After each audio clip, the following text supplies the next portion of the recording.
You know how competitive the construction industry is. Right now, you're probably bidding on a project against 2, 3 other contractors. And the question is, how can you differentiate yourself in the mind of your potential clients or existing clients from the other contractors whom you compete against year after year, day after day? There's table stakes, right? You've got to be safe, you've got to be productive, you've got to be able to bring a project in on budget or under budget. But that's not really a way to stick out from the competition. So how can you do that? That's what me and my guest, Peep Laja, talk about today on Construction Genius. Peep is a builder of companies. His companies include XCL, Spiro, and Winter. And I'm bringing him on Construction Genius because he does not have deep construction experience, but he has deep marketing experience, and he understands what you need to do in order to differentiate yourself from the competition. Listen to the interview today with Peep, and you will understand 3 things. You've got to be able to be unique in your messaging. You must be genuine in your messaging, and you must consistently communicate that message over a long period of time. This is how you're going to stand out from the competition. And Peep and I discuss how you should clarify that message, why it's important, and what to do once that message is clear. So, as I always say, enjoy my interview with Peep. And if you have any feedback, feel free to reach out to me on my website, constructiongenius.com. Thanks again for listening.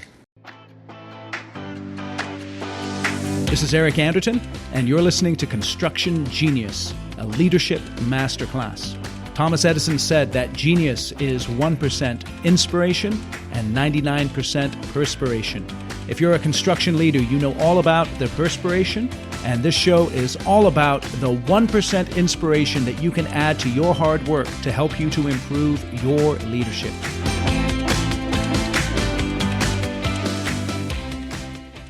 Peep, thank you for coming on the show here today. It is my pleasure. You spend a lot of time thinking about how companies can effectively use marketing in their businesses. What is the biggest mistake that companies make when they're marketing in a crowded field? Yeah, this is something I see all the time.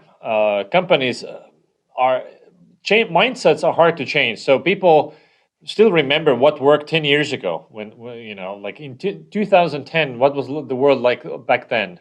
And so in the last 10 years, what has happened is that the markets have become much more crowded, more crowded than ever before. There are more companies, more brands than ever before in every business category. And this is because technology is cheaper. This is because there's more capital, lots of reasons. Yep. And so what is happening now is that if there are lots of companies doing the very same thing, or serving the very same customer, solving the very same problem, they're being increasingly commoditized. And so if you're the category leader, like number 1 or 2 in your business category, that's fine. That's great. Congratulations, you've made it, and you're getting 80% of the money. So for the rest of us who are not top 1 or 2 in your particular business category, this is like brutal war happening. And the main difficulty is, it's both from a business and like a buyer perspective, is sameness, sea of sameness. Yep. Looking at companies, and they're all communicating as if they're only one doing what they're doing. We build houses. We are email marketing software. We do search engine optimization. Yep. We build websites. Yep. Well, yeah, so does everybody else. And so if you communicate about your company, if you position yourself through this what we do lens, you're immediately positioning yourself as a commodity. And that is, of course, the problem, because then you're only going to be compared on pricing. And if you're not the cheapest, and you probably are not, then you have a problem. People are going to walk away. So you don't want to be fungible, easily replaceable. You want to be premium. You want to be the only one. I'm considering you and nobody else because you easily stand out. I can tell how you are different. So differentiation becomes really, really important now, because differentiation, how I define it, is a reason to choose you over all these other alternatives out there. Okay. That's interesting. So I know in the people who are listening to this podcast, they deal with competition every day. They're in competitive bid environments. They're trying, like you say, to set themselves apart from the crowd.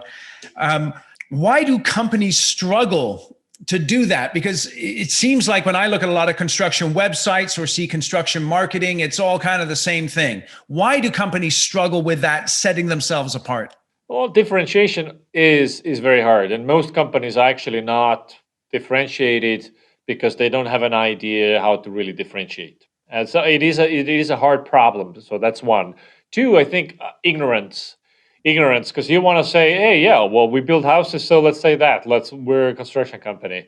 But Right. of course, that is not serving you. So because everybody else is in a construction company as well, so you really need to how to differentiate.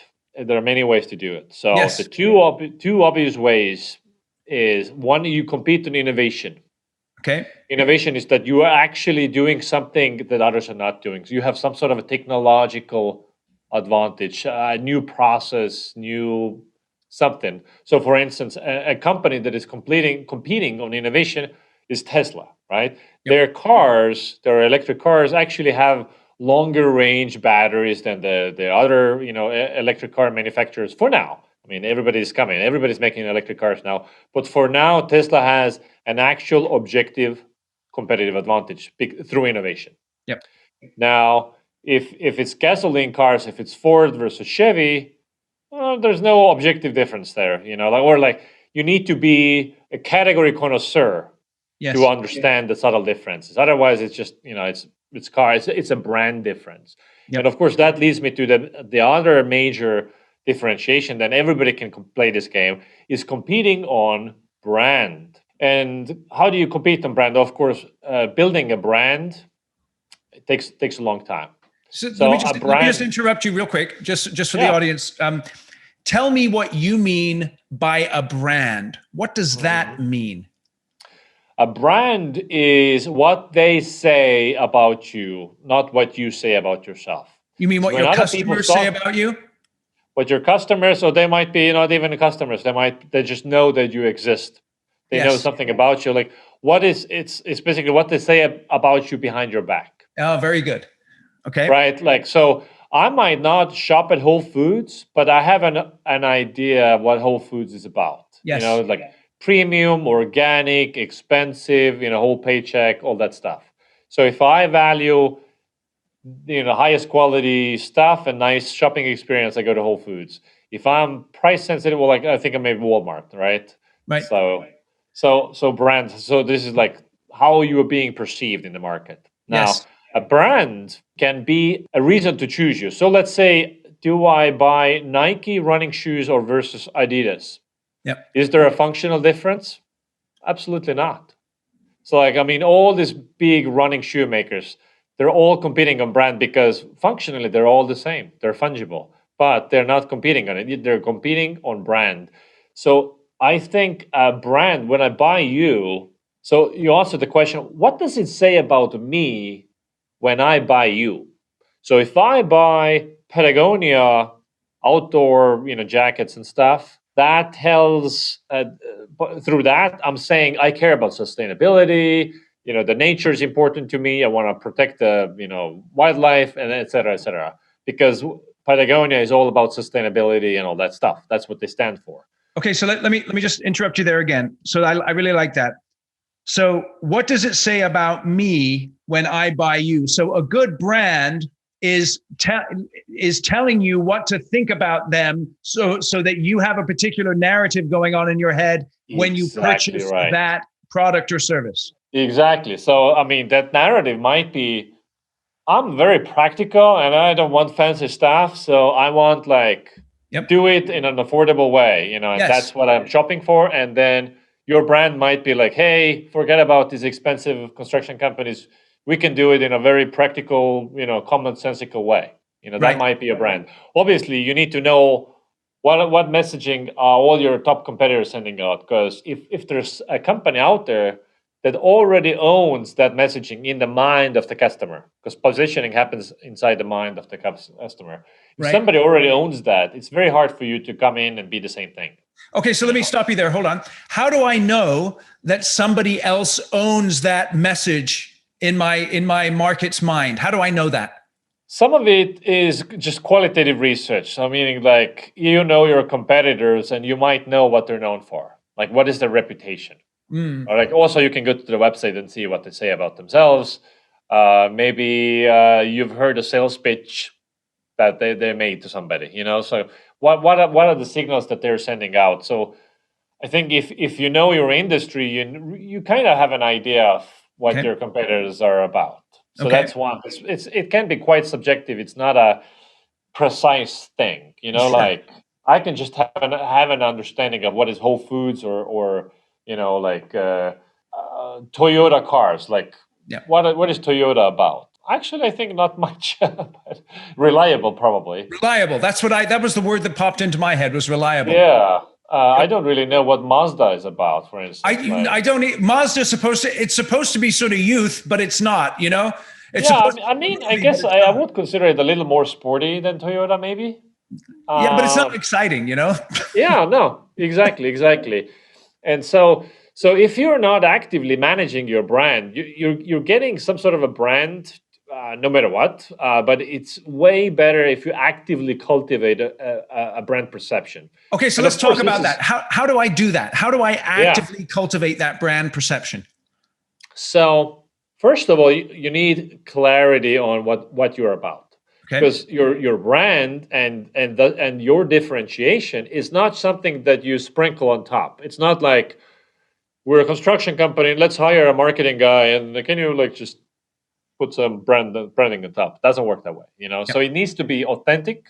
Needs to be actually something you're about. So if you are competing on, let's say, premium, you Yep. know, we're the best, you need to go all in with the premium and best. You need like use the highest quality, you know, materials and technology, and you hire the best people, and you pay more than your competition. Like you need to just go like authentically be premium, right? Sure.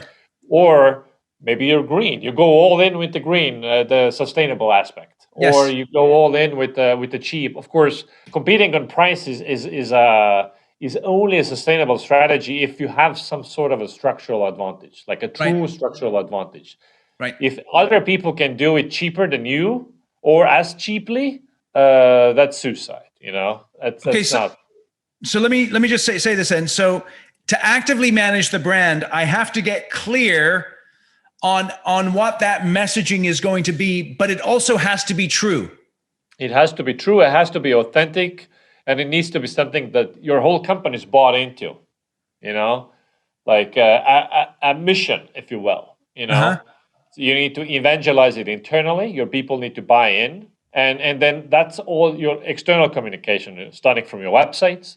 If you do any sort of advertising, you know that needs to be that. And so and also in terms of advertising, how and what you say and how you say it. Medium is the message, so to Right. speak. That if you're all eco-friendly, sustainable, let's say that's your brand, then like what can you do to like oh maybe my outdoor advertising is built on like bamboo things, so it's Sure. sustainable. Like you can think about all these ways where Sure. you're always signaling that we're serious about this, you know. Sure.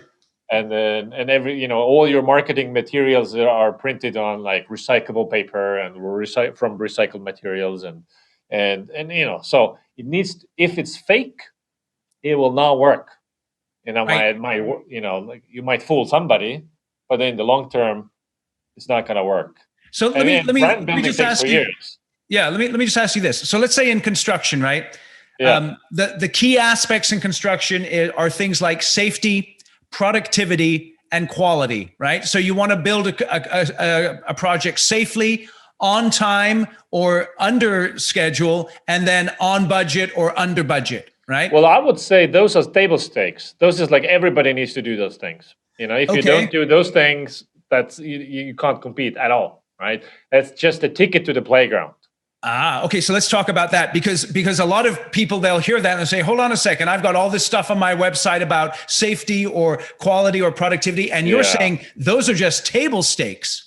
Exactly. I mean, there's like if I buy a car, I'm expecting the car to be mechanically sound and not break down and just work, right? right? It's my bare minimum expectation that it doesn't break down and it's safe and all that stuff. So that's not why I'm buying a Jaguar. Okay. I expect it to work. That's not why I'm buying a Chevy. I expect it to work.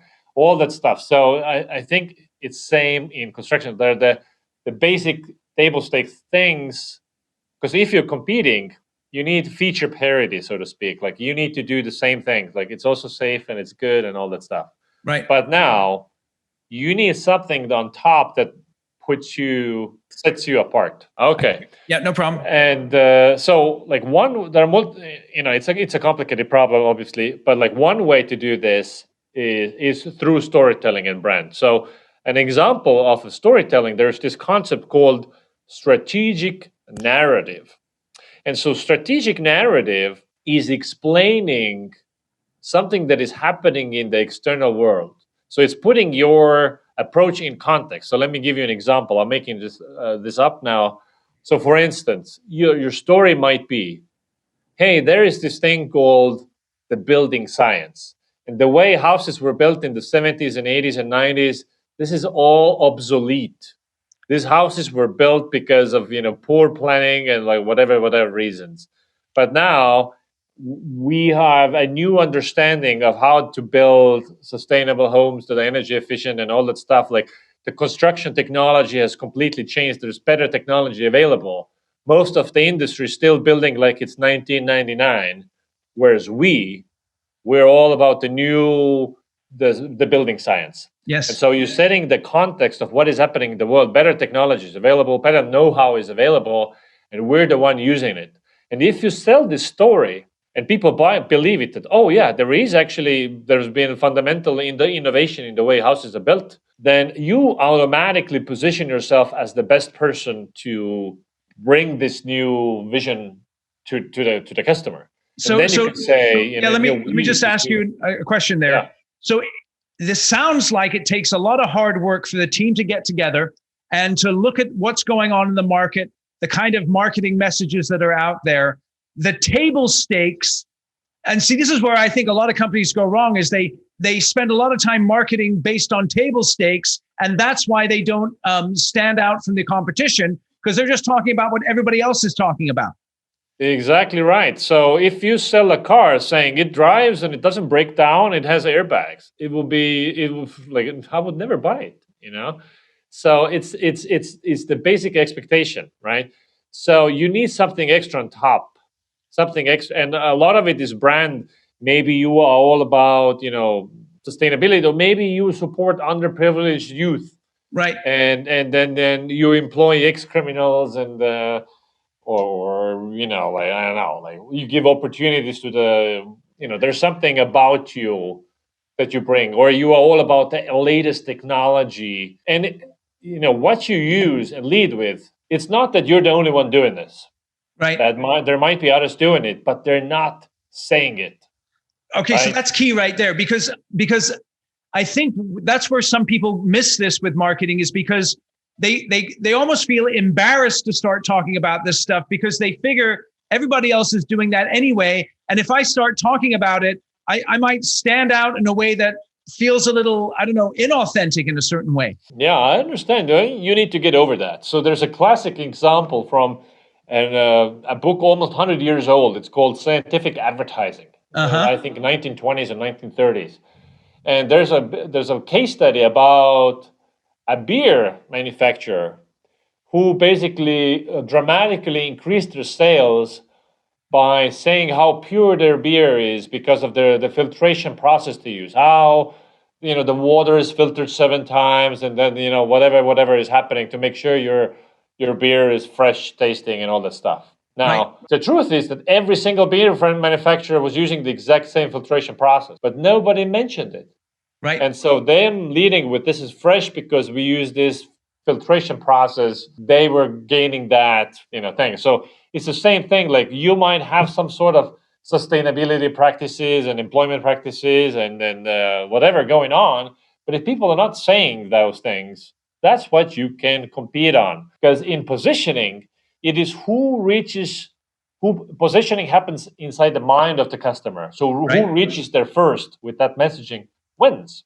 So let's just explore this then. So would it be possible to take an aspect of what you call the table stakes and then to see within that what is perhaps unique or not talked about, and then bring that aspect out in order to set yourself apart? It could be, but not necessarily. So if you picked one aspect that is, let's say, a table stake aspects, and you decide to compete on it, you need to go all in. So if you, let's say, you start competing on safety, well, how can you go all in on safety? How can you, there are safety standards. How can you do, like, you set internal standards that are like 3 times above the industry standard, So like you really double down on safety, and you can confidently say that you are the safest construction company. Or if you're competing in green, how you can out green everybody who's like eco builder, right? Yep.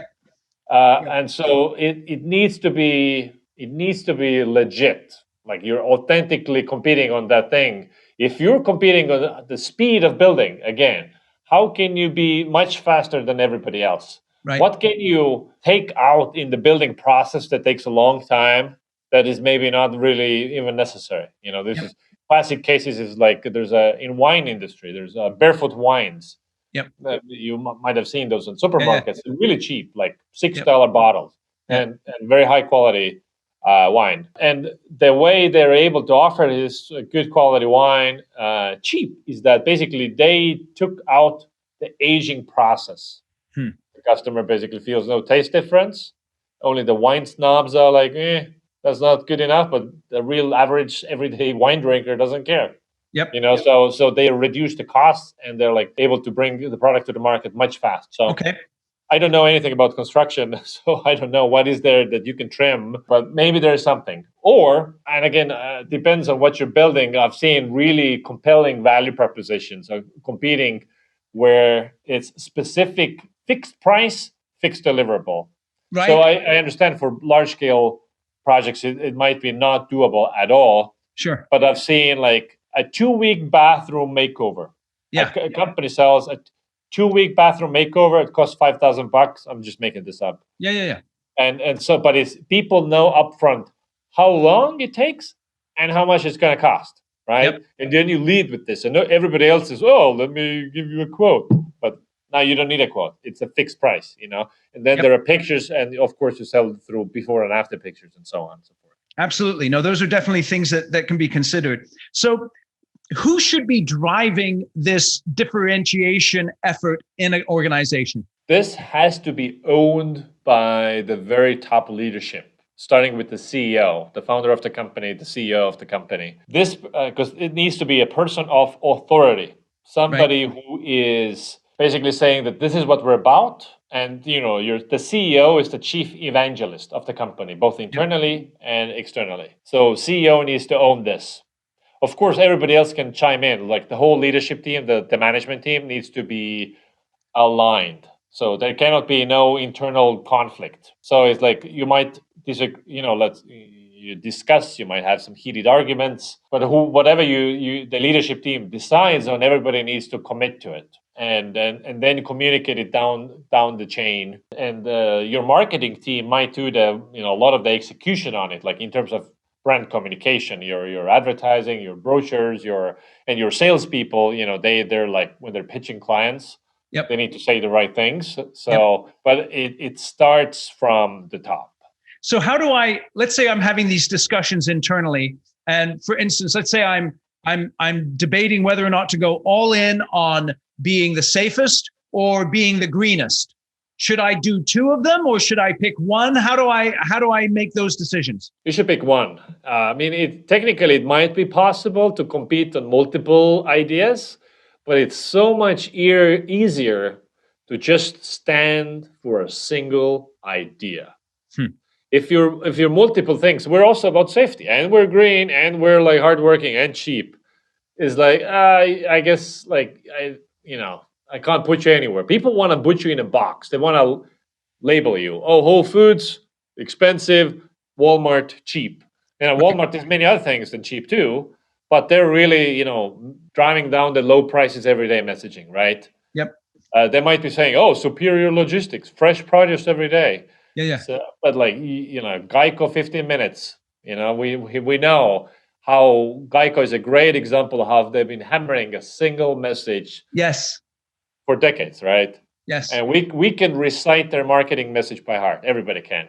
Okay, so Through that's another question there. How, because what I see with a lot of marketing efforts is, well, I'll try this, and then I try that, and then someone knocks on my door and says, you need to redesign your website. So we go ahead and do that. How long should a company be committed to a single marketing message? Well, your positioning probably should not change ever. It's just like you're committed until the end of days. I mean, you might change if for some reason the signaling is that whatever you're competing on, like the market circumstances change and it's not really working anymore. Yep. But you need multi-year outlook. So classical strategy thinking from that you learn at business schools, an MBA program says that if a strategy is less than 2 years, you don't have a strategy. Right. Like you need to commit at least 2 years to see the impact of the chosen strategy. Right. Interesting. So what are three action items that a company can take to begin this journey of differentiating themselves and standing out from the crowd from a marketing perspective? Well, step one, get really clear on your own identity and what are you about as a company. What is your brand about? What do you stand for? And ideally, you can sum it up with a single idea. Like Patagonia, sustainability; Nike, athleticism, and or championing athleticism. Like you have one idea. So let me ask you this then. What are some good questions that, let's say, a group of executives should be asking themselves to begin to get to some clarity on that uniqueness, what you stand for? So your differentiated value that you're communicating, it also needs to be something that people care about. Mm-hmm. So like you can be the bluest. Well, let's paint every house blue and everybody wears blue uniforms and it's blue. Right. That's differentiated, but does anybody care that your stuff is blue? I don't think so. Yep. So the differentiation needs to be a differentiated value. So it needs to be something that people care about. Right. So you do need to have a laundry list of those things, and so that starts with customer insight, customer research. Your salespeople probably would have a lot of insight into what the customers are saying. If you have a customer success team or like one of those things, those teams. So it starts. So it's vital to actually talk to your customers and figure out in their words what it is that sets you apart or what they're looking for. Yeah, exactly right. Of course, the thing with doing consumer research is that the feedback you are getting is not about your company; it's about the category. So they're not the customer can't and won't tell you how you can be different, and also it's not their problem. So they will tell you as a category. Like if you're a construction company, I value speed, safety, and those things. Yeah. And then you can basically have like what is something? Yeah, I mean it's also it needs to be legit belief, right, of some sort. So what is the governing philosophy? Right. So it has to be that sense of authenticity. You have to have clarity, but then the next thing would be you have to be authentic with what that differentiation is. It's like you cannot commit to something for many, many years if you don't actually believe in it. You're going to give up. Yep. Because it's everything you're building towards is hard. Yep. And so if it's a mission that actually is calling out for you as it is, then it's just much easier to commit to this. And so once get clarity, the next step would be then let's start communicating externally this one idea. Yep. And explain how this problem that the customer has, our differentiated value is the best solution to this problem that the customer has, and why other solutions are let's say inferior, or how you are the best solution for this well-defined set of customers. Excellent. Don't be afraid to polarize. Like if you're trying to appeal to everybody, it's not going to work. Everybody knows you can't be liked by everyone. So in order to be really liked by some, you need to repel another group. and that's just inevitable, especially in a crowded market. And I think that's one of the biggest obstacles that people have in marketing is being unwilling to embrace that willingness to attract and repel. Because we think if I'm not just attracting everyone, then there's something wrong. And that is one of the fundamentals that you've got to embrace. Totally. So if you're a premium pricing company and you do everything premium, and customers are saying, "Oh, but my budget is blah blah blah," well, then you say, "Well, tough luck." Yep. That's it. You don't say, "Oh, we also do budget projects." Yep. So you've got to be clear. You've got to be authentic. You've got to communicate it, and then you've got to be willing to attract and repel based on that messaging. Exactly right.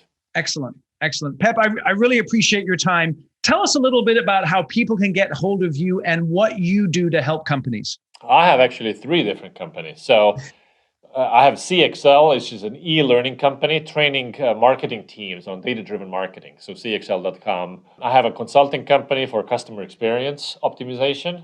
So mainly working with really big tech companies. It's called Spiro. Uh-huh. And then I have Winter. Winter is a software as a service tool to test messaging. So your marketing messaging. How does your target audience perceive your messaging? What lands, what resonates with the people, and what actually turns them off? So we help in message optimization. And I'm very active on social media, Twitter, LinkedIn, so people can follow me if you're on social media. Excellent. Excellent. There will be links to all of your websites and to your social media in the show notes. Now, I know you're in Austin. I visited Austin once. It was a cool time. If I'm going to come again, where do I need to go out to eat? If you like farm to table type of stuff, Odd Duck. Odd Duck is a restaurant I always recommend. If you're just here for the tacos, which I don't blame you, then Torchy's. Torchy's is my go-to. Okay, so Alt Duck, ALT Duck. Odd, ODD. ODD. Oh, Odd Duck. Yeah. Odd Duck. Right on, Odd Duck. And then Torches, you said. Torchy's, yeah. Beautiful. Links in the show notes. So if you're in Austin, you get to go to Odd Duck or Torches and tell them that Pep sent you. Dude, I really appreciate your time. Some insights here are absolutely critical. I know none of these things that we've talked about are easy to do, but they are essential that every company does them if you're going to be able to stand out from the crowd. Which is exactly your competitive advantage, because it's hard. Most won't go there. And that's why that becomes your moat. Excellent. It's a key insight. Thank you very much for joining us here today, Pep, and I wish you all the best. Thank you. Today's episode was brought to you by the Construction Conclave. If you as a construction leader would like to develop your skills and get involved in a community of like-minded construction professionals who are focused on building healthy teams, profitable projects, and long-term successful businesses, then the Construction Conclave is for you. It's a private invitation-only group of construction leaders that are focused on developing their leadership skills. We do training every single month online that looks at how to become a better leader in a very practical, straightforward way. We also have other events that build community and camaraderie so that you can associate with others who are interested in developing their skills as leaders. If you'd like more information and to see if you qualify for participating in the conclave, feel free to reach out to me, eric@ericanderton.com.